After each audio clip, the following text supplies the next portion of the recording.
Hello students, welcome back to my channel. बेटा आज हम आपके लिए लेकर आए हैं बेटा बैलेंस शीट्स। क्या लेके आए हैं? Balance sheet. बेटा इसको हिंदी बोलते हैं आर्थिक चिट्ठा। इससे पहले वीडियो में आपको बता चुका हूँ बेटा इनकम स्टेटमेंट। बेटा इनकम स्टेटमेंट के टू पार्ट्स होते हैं, एक ट्रेडिंग अकाउंट और दूसरा बेटा profit and loss account. Trading account को हिंदी में बोलते हैं व्यापार खाता और प्रॉफिट एंड लॉस अकाउंट को बोलते हैं बेटा लाभ हानि खाता। ठीक है बेटा, क्या बनाना कहा जाए आपको? Final accounts. ठीक है, या आपसे कहा जाए कि भाई आप मतलब व्यापार की आर्थिक स्थिति बताइए, तो क्या बनाएंगे आप?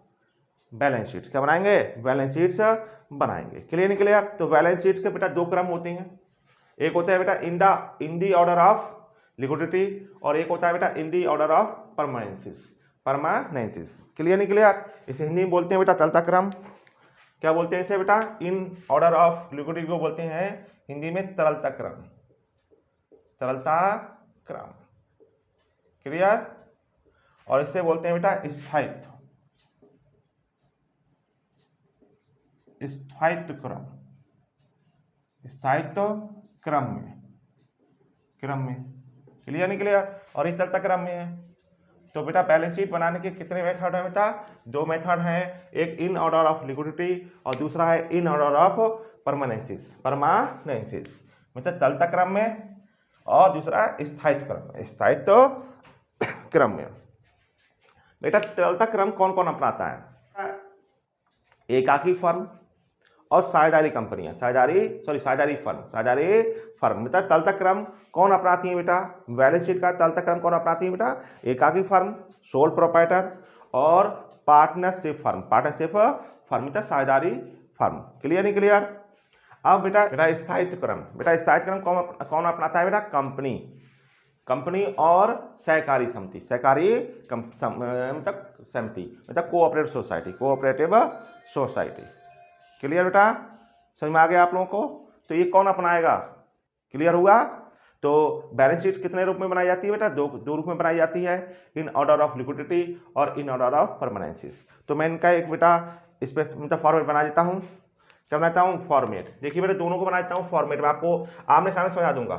पहले मैं फॉर्मेट बना देता हूँ मतलब इन ऑर्डर ऑफ लिक्विडिटी और फिर बनाता हूँ परमानेंसिस का। ठीक है बेटा? तो देखिए बेटा फॉर्मेट देखिए, format of a balance sheets.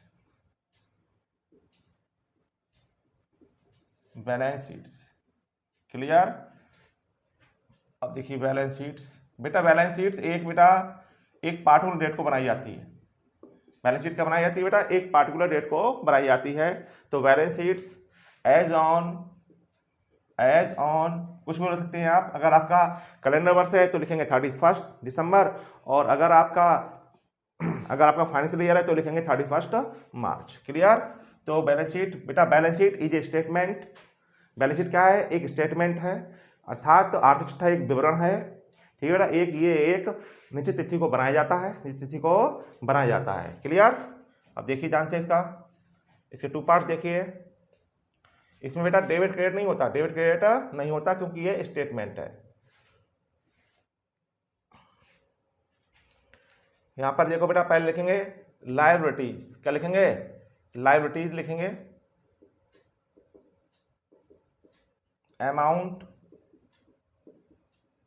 इधर एसेट्स और इधर अमाउंट। क्लियर? अब देखिए बेटा पहले इधर लिखेंगे हम, सबसे पहले लिखेंगे हम करंट असेट्स। क्या लिखेंगे इधर? करंट लायबिलिटीज लिखेंगे। क्या लिखेंगे? करंट लायबिलिटीज लिखेंगे। बेटा करंट लायबिलिटीज लिख दिया ये। ठीक है, मेन हेडिंग करंट लायबिलिटीज हो गया। अब इसके अंदर बताएंगे हम क्या क्या आएगा। फिर दूसरा आएगा बेटा नॉन करंट। क्या आएगा?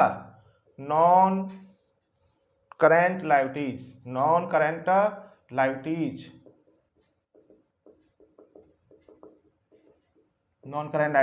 क्लियर? दूसरा हेडिंग हो गया। फिर अगला बेटा रिजर्व। क्या आएगा? रिजर्व आएगा। फिर आएगा बेटा कैपिटल। क्या आएगा? कैपिटल। फिर आएगा बेटा रिजर्व आ गए। फिर आएगा बेटा कैपिटल। क्लियर? अब मैं करके एक्सप्लेन करता हूं बेटा इस तरह से। तो ध्यान रखिएगा बेटा, पहले क्या आएगा बेटा? लायबिलिटी साइड में करंट लायबिलिटी जाएगा। इधर क्या आएगा बेटा? नॉन करंट लायबिलिटीज आएगा, इसे रिजर्व आएगा, फिर क्या आएगा, कैपिटल आएगा। क्लियर। इधर क्या आएगा बेटा, इधर आएगा बेटा असेट साइड में करंट असेट्स, क्या लिखेंगे, करंट असेट्स लिखेंगे, करंट असेट लिखेंगे बेटा। फिर बेटा करंट, उसके बाद इसमें लिखेंगे हम लॉन्ग टर्म लायबिलिटीज लिखेंगे, लॉन्ग टर्म लायबिलिटीज लिखेंगे, sorry long term liabilities, sorry long term assets लिखेंगे। ठीक है बेटा, लॉन्ग टर्म असेट्स। उसके बाद लिखेंगे बेटा नॉन करेंट असेट्स लिखेंगे, नॉन करेंट असेट्स लिखेंगे। क्लियर, नॉन करेंट असेट्स लिखेंगे। क्लियर हुआ आप लोगों को। तो ध्यान रखिएगा, ये आपका क्रम में, इस क्रम में आता है बेटा आपका, जब आप मतलब इन ऑर्डर ऑफ लिक्विडिटी अपनाएंगे तो पहले लिखेंगे हम करंट लायबिलिटीज, फिर लिखेंगे नॉन करंट लायबिलिटीज, फिर लिखेंगे रिजर्व, फिर लिखेंगे कैपिटल। और बेटा इसमें करंट असेट लिखेंगे पहले, फिर लिखेंगे नॉन मतलब लॉन्ग टर्म असेट्स भी कह सकते हैं इसे, और इसे हम इन्वेस्टमेंट भी कहते हैं। क्या कहते हैं बेटा, इन्वेस्टमेंट भी कहते हैं। जैसे आप इन्वेस्टमेंट भी लिख सकते हैं, इन्वेस्टमेंट। क्लियर। और फिर नॉन करंट असेट्स लिखेंगे। क्लियर। अब देखिए बेटा करंट लायबिलिटीज क्या होती हैं बेटा, जिनका भुगतान हमें 1 वर्ष के अंदर करना पड़ता है, जिनका पेमेंट का करना पड़ता है हमें 1 वर्ष में या उसके अंदर करना पड़ता है, उसे बोलते हैं करंट लायबिलिटीज। अब देखिए करंट लायबिलिटीज क्या क्या आएगा, बैंक ओवरड्राफ्ट। क्लियर। ये बेटा ये जो बैंक ओवरड्राफ्ट सुविधा होती है, ये व्यापारियों को बेटा करंट अकाउंट में मिलती है। क्या मिलती है, चालू खातों पर मिलती है। क्लियर। ये बैंक ओवरड्राफ्ट हो गया। Bills payable,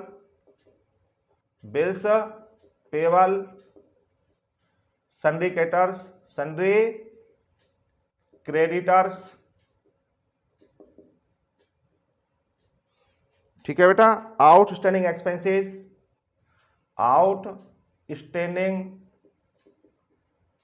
expenses,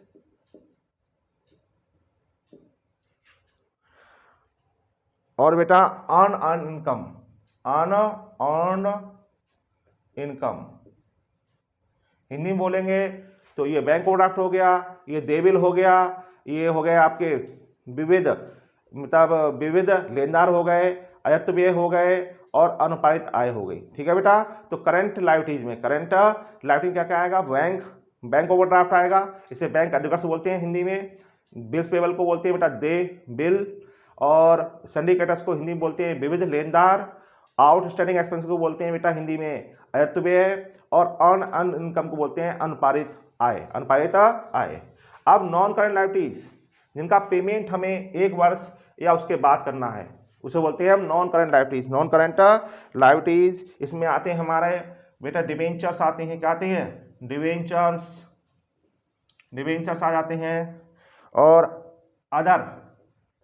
other long term loans आते हैं, लॉन्ग टर्म लोन्स, जिनका पेमेंट हमें बेटा 1 वर्ष के बाद करना हो, आफ्टर 1 ईयर्स। क्लियर। अब रिजर्व आती है, रिजर्व, जैसे रिजर्व में क्या आ जाएगा, कैपिटल रिजर्व, जनरल रिजर्व। ठीक है बेटा, ये रिजर्व में आ जाती हैं बेटा। अब कैपिटल आया बेटा, कैपिटल में क्या, कैपिटल लिखते हैं पहले अंदर बेटा हम, इसमें हम प्लस करते हैं बेटा नेट प्रॉफिट प्लस करते हैं। अगर नेट लॉस आता है तो नेट लॉस को हम माइनस कर देते हैं। क्लियर। इन दोनों को हम ऐड कर लेंगे, इसको कैपिटल में हम नेट प्रॉफिट ऐड कर देते हैं। अगर नेट लॉस आता है तो हम माइनस कर देते हैं।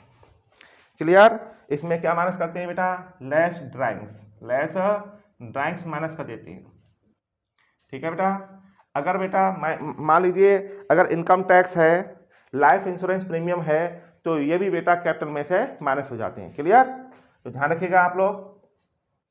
लीजिए बेटा, एक साइड से बनकर तैयार हो गया आपका, ये आपका। ठीक है।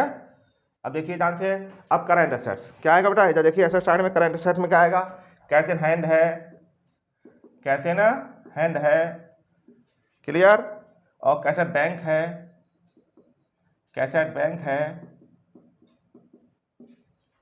और बिल्स रिसीवल्स,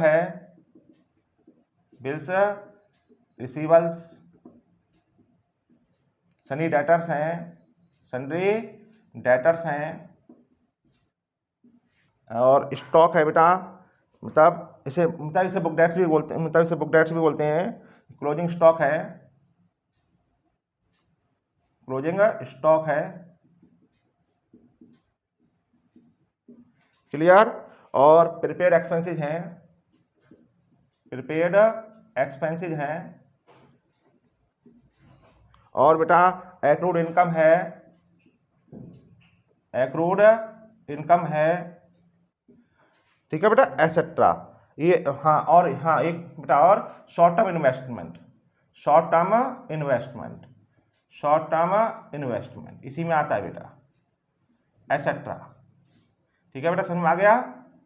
तो ये आपका ध्यान रखिएगा। इसमें करंट असेट्स में क्या क्या आएगा, कैश इन हैंड को बोलते हैं बेटा हम, रोकड़ हाथ में, कैश बैंक, रोकड़ बैंक में, बिल्स रिसीवल्स, प्राप्य बिल, और सनी डेटर्स, विविध देनदार, क्लोजिंग स्टॉक, अंतिम रहतिया, प्रीपेड एक्सपेंसेज, पूर्व व्यय, एक्रूड इनकम, इसे बोलते हैं बेटा उपार्जित आय, शॉर्ट टर्म इन्वेस्टमेंट बेटा अल्पकालीन इन्वेस्टमेंट। ठीक है बेटा, करंट असेट्स, क्लियर।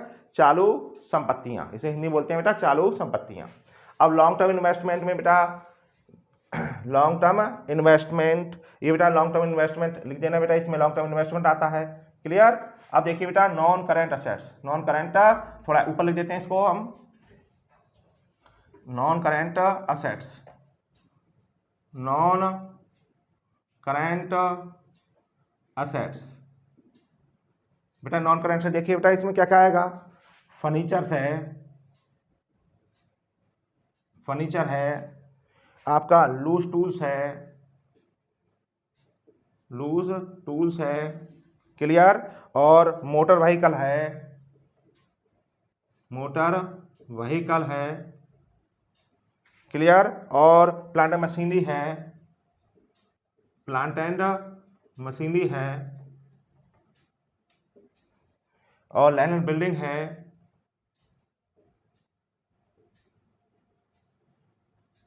क्लियर। और आपका पैटेंट गुडविल है, पैटेंट्स है, ऐसा लिख दे रहा हूँ बेटा, पैटेंट्स है, कॉपीराइट्स है, ये सब आ जाती हैं बेटा। तो नॉन करेंट असेट्स में टेंजिबल असेट्स भी आती हैं और इंटेंजिबल असेट्स भी आ जाती हैं। लीजिए बेटा, ये था आपका इन ऑर्डर ऑफ लिक्विडिटी। समझ में आ गया। एक बार फिर बता देता हूँ आपको क्या क्या इसमें लिखना है। देखिए बेटा, इसमें आपको पहला हेडिंग लायबिलिटी साइड में करेंट लायबिलिटी डालना है, दूसरा हेडिंग का डालना है बेटा नॉन करेंट लायबिलिटी डालना है, ठीक है। फिर रिजर्व डालना है, फिर क्या डालना है बेटा कैपिटल डालना है, ठीक है बेटा। इधर करंट असेट डालना है, फिर डालना है बेटा लॉन्ग टर्म इन्वेस्टमेंट डालना है, फिर नॉन करंट असेट डालना है, क्लियर। तो ये था बेटा in order of liquidity, clear. ये बेटा चलता क्रम कौन अपनाता है, चलता क्रम अपनाता है बेटा हमारा एकाकी फर्म मतलब सोल प्रोप्राइटर और पार्टनरशिप फर्म मतलब साझेदारी फर्म इस क्रम को अपनाती हैं, क्लियर बेटा। अब हम आपको बताते हैं बेटा इन दी ऑर्डर ऑफ परमानेंसिस बेटा इस क्रम को में उल्टा हो जाता है, इसमें उल्टा हो जाता है। इसमें सबसे पहले आता है बेटा हमारा इधर लायबिलिटी साइड में कैपिटल पहले आएगा, फिर रिजर्व आएगा, ठीक है बेटा। फिर आपका आएगा नॉन करंट लायबिलिटीज, फिर करंट लायबिलिटीज ये आता है बेटा, ठीक है। तो मैं आपको समझाता हूँ। ठीक है बेटा, अब स्थायित्व क्रम इन ऑर्डर ऑफ परमानेंसिस, ठीक है। इसमें बैलेंस शीट बनाएंगे, लायबिलिटीज, अमाउंट, असेट्स और अमाउंट्स। इसमें बेटा जस्ट अपोजिट होता है। ये बेटा स्थायित्व क्रम कौन अपनाती है बेटा, कंपनीज और कोऑपरेटिव सोसाइटीज, क्लियर। तो देखिए बेटा पहले हम इसमें लिखते हैं बेटा कैपिटल, क्या लिखते हैं, कैपिटल लिखते हैं, क्या लिखते हैं कैपिटल। इसमें क्या कैपिटल में क्या ऐड करेंगे हम, नेट प्रॉफिट, और बेटा माइनस क्या कर देंगे बेटा, नेट लॉस माइनस कर देंगे। और ये ऐड करने के बाद इसमें लेस कर देंगे हम ड्राइंग्स क्या क्या ऐड करेंगे बेटा, ड्राइंग्स ऐड कर मतलब ड्राइंग्स करेंगे बेटा less, interest on drawings less करेंगे, किसमें से, कैपिटल में से। और income tax, life insurance premium मतलब प्रोप्राइटर के पर्सनल जितने भी एक्सपेंसेस होंगे वो सब इसमें से माइनस करेंगे, मतलब कैपिटल में से माइनस करेंगे, कैपिटल में से माइनस करेंगे, क्लियर। समझ में आ गया आप लोगों को, ये कैपिटल हो गया। फिर लिखते हैं बेटा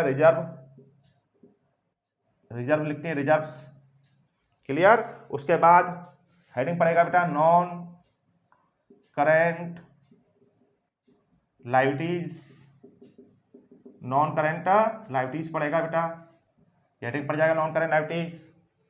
फिर पड़ेगा बेटा current liabilities, current liabilities, current liabilities. Clear नहीं क्लियर, समझ में आ गया आप? तो इधर क्या आएगा बेटा, पहले कैपिटल आएगा, क्या आएगा, पहले कैपिटल आएगा, फिर क्या आएगा बेटा, रिजर्व आएगा, फिर क्या आएगा, नॉन करंट लाइबिलिटीज आएगा, और फिर क्या आएगा, करंट लाइबिलिटीज। क्लियर, समझ में आ गया आपको? अब इधर क्या आएगा, सबसे पहले एसेट साइड में non current assets, non current assets आएगा, फिर आएगा बेटा long term investment, long term investment आएगा। क्लियर, लॉन्ग टर्म इन्वेस्टमेंट आ जाएगा। फिर आएगा बेटा आपका करंट असेट्स, क्या आएगा, करंट असेट्स आएगा, करंट असेट्स आएगा। क्लियर बेटा, तो करंट असेट आएगा। तो बेटा ये क्रम चलता रहता है बेटा, इसी क्रम को आपको ध्यान रखना है, इसी क्रम को आपको ध्यान रखना है, ये आपका आएंगे। ठीक है, तो मैं फिर एक बार रिवाइज कर देता हूँ। देखिए बेटा इसके अंदर तो आपको मालूम ही है क्या आएगा, मतलब आइटम सेम आएंगे। ठीक है, करंट असेट्स में देखिए current assets, non current assets में देखो ये सब आएंगे, furniture, loose tools, motor vehicles, plant machinery, land and building, goodwill etcetera. Clear, और long term investment, long term investment आएंगे जिनका बेटा जो हम 1 साल से अधिक अवधि के लिए इन्वेस्टमेंट करते हैं, उसमें इसमें आएंगे लॉन्ग टर्म इन्वेस्टमेंट। क्लियर, फिर करंट असेट्स में यही सब आएंगे, तो याद रखिएगा बेटा।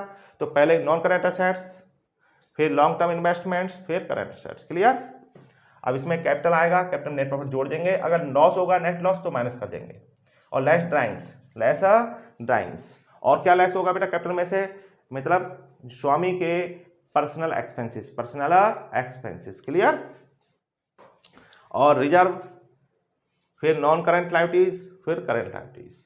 क्लियर हुआ आप लोगों को, समझ में आया? तो ये दोनों क्रम में बेटा, तो ये ध्यान रखना कि कब कौन सा क्रम अपनाना है। क्लियर, अब मैं बेटा